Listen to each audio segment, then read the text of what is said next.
Hello. I'd like to welcome all of you.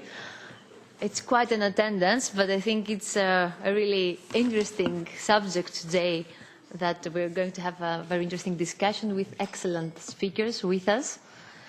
We are witnessing a change of era, and this does not happen to all generations, but it happens to our generation. So while it's exciting, it could also be threatening.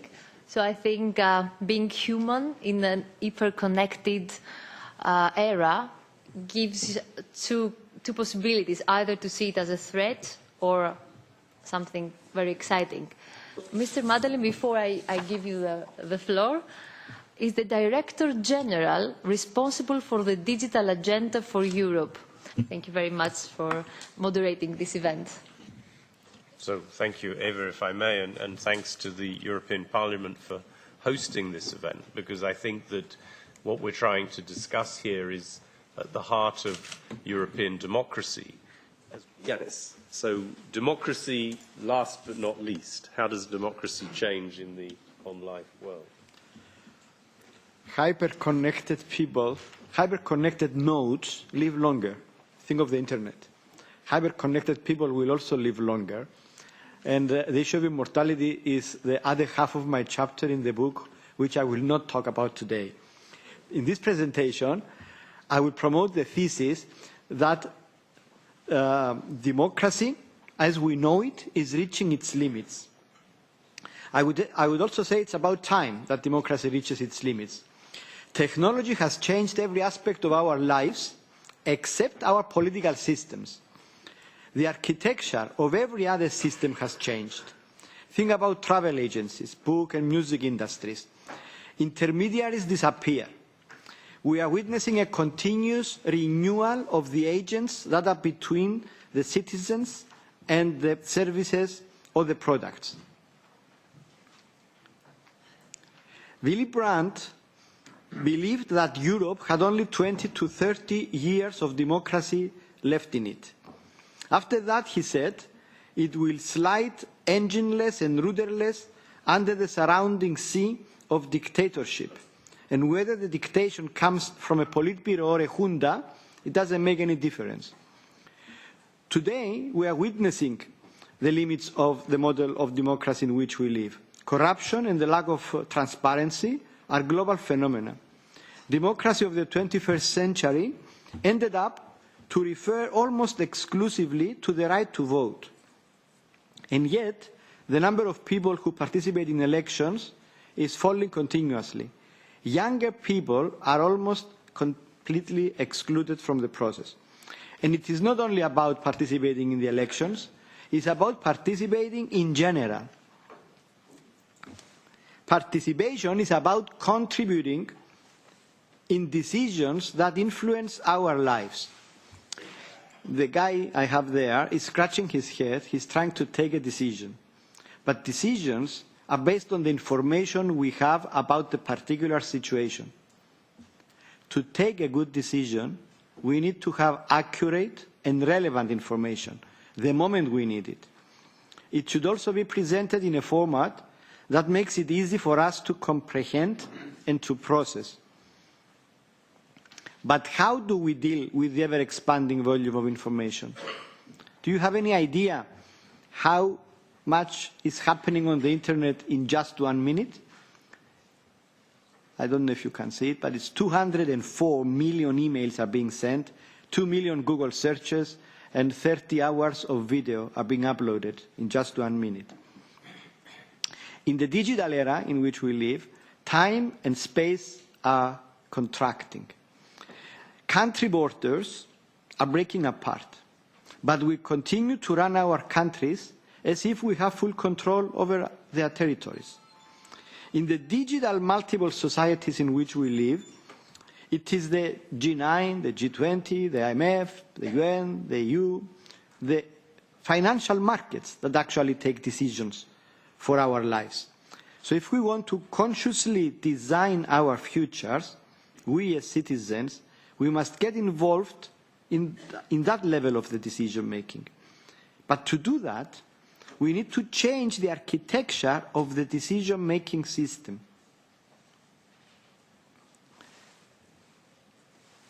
What else? In the era of hyperconnectivity, our experience and our perception of the world is becoming blurred. Alternatives are becoming complex and convoluted. Citizens, and I'm talking especially also about our representatives, today they have to take a lot of decisions, a lot more than before and a lot more often than before. Now, how do these people take the decisions? How do we as people ensure that our leaders take the right decisions? One promising approach is to empower and enable all people to participate. We often hear that every person holds a piece of the puzzle, of the solution. If many people collaborate, they can solve a complicated problem. We talk about collective intelligence. But believe me, that is not as easy as it sounds. Who holds a useful piece? Everyone. Can we bring everyone on board in the three-dimensional space in which we live? How can we accommodate everyone in the architecture of the system that we are operating now? To invent a system that will allow us to combine the ideas of many people in a meaningful way, it's really a €1 million challenge. Now, we might be able to connect the brains with wires someday to harness their collective intelligence. But thanks God, this is not yet the time. Should we listen to the crowds? The computational age makes that possible. We can have direct and real-time participation everywhere. But can you really imagine what would happen if we allow everyone at every moment, at every internet minute, to participate in every decision? Chaos. We should be more cautious, in my opinion, when we talk about direct democracy. Direct democracy is a threat. If we implement it today within our current system of values and the current architecture in which we operate, we will find ourselves in the Tower of Babel. Our ancestors invented democracy. They gave one person, one vote. That worked for the ancient Athenians. When the numbers grew, we continued with the same system, but we also invented representation. We now give our politicians a proxy to act on our behalf. They continue to use the one person, one vote methodology in their decision making. And do they take the right decisions? You think they take the right decisions? I think not, because the majority is not always right. And we know that from many occasions. And there is another challenge. What happens when they violate their terms of reference? When they vote differently from what we elected them for? Can we recall them from office when we elected them for 4 or 5 years? Should we change the architecture of the system to allow citizens to participate more directly? Or should we allow ourselves to have the power to recall them more often from office? This is where we are today, trying to decide between these two extremes, representation or direct participation. In the OnlifeManifesto, we concluded that the best way to handle such challenges is by privileging dualism over dichotomies. The solution is in a fluid mixture of representation and participation. We are at a crossroad facing some grand challenges, and in this slide I summarize just a few. One is, how do we identify and engage the right stakeholders in every situation? Second is, should we use voting systems that are better than the ones we have today, that promote and they lead to more fair and wise outcomes? How do we protect the authenticity and the anonymity of citizens' opinions in a new democracy? And definitely, we need new systems of governance. Like I said in the beginning, everything has changed except the political system. To invent a new system of democracy, we need to invent a new science. We can begin our journey with the science that started about half a century ago. It's called the science of dialogic design. It's grounded in the Athenian Agora. It was launched at the Club of Rome. Over the past decades, it has evolved a lot. It aims to harness collective wisdom of the people. Collective intelligence is an important aspect of collective wisdom, but alone is not enough.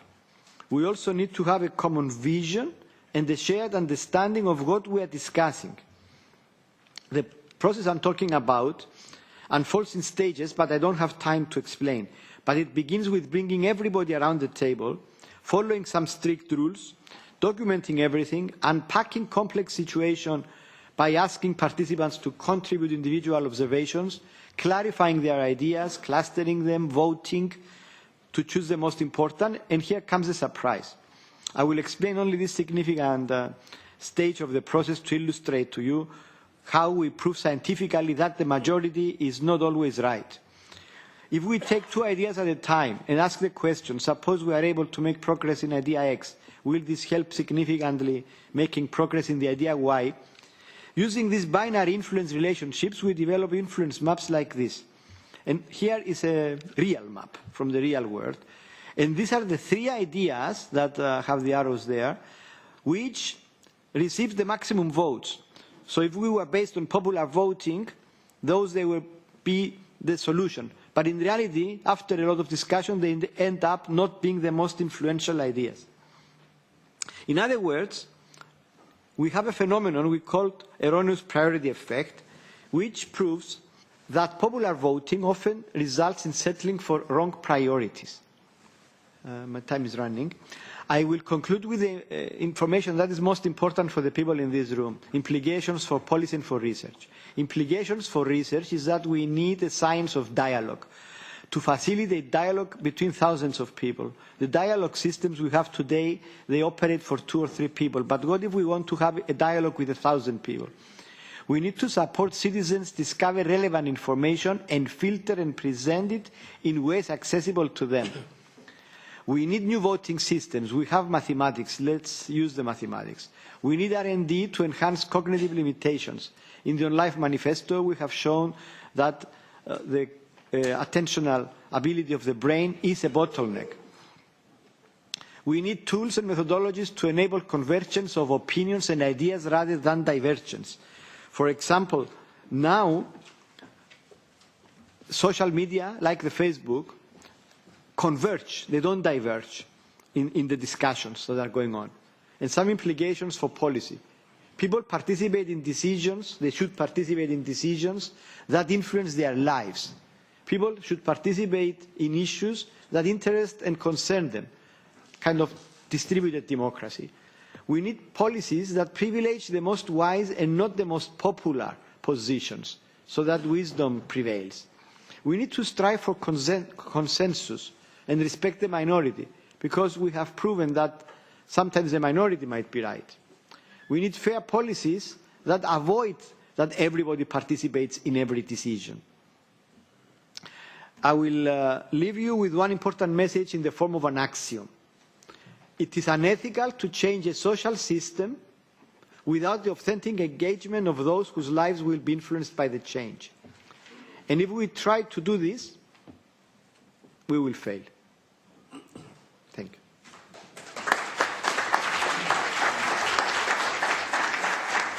Eva, the politician's take.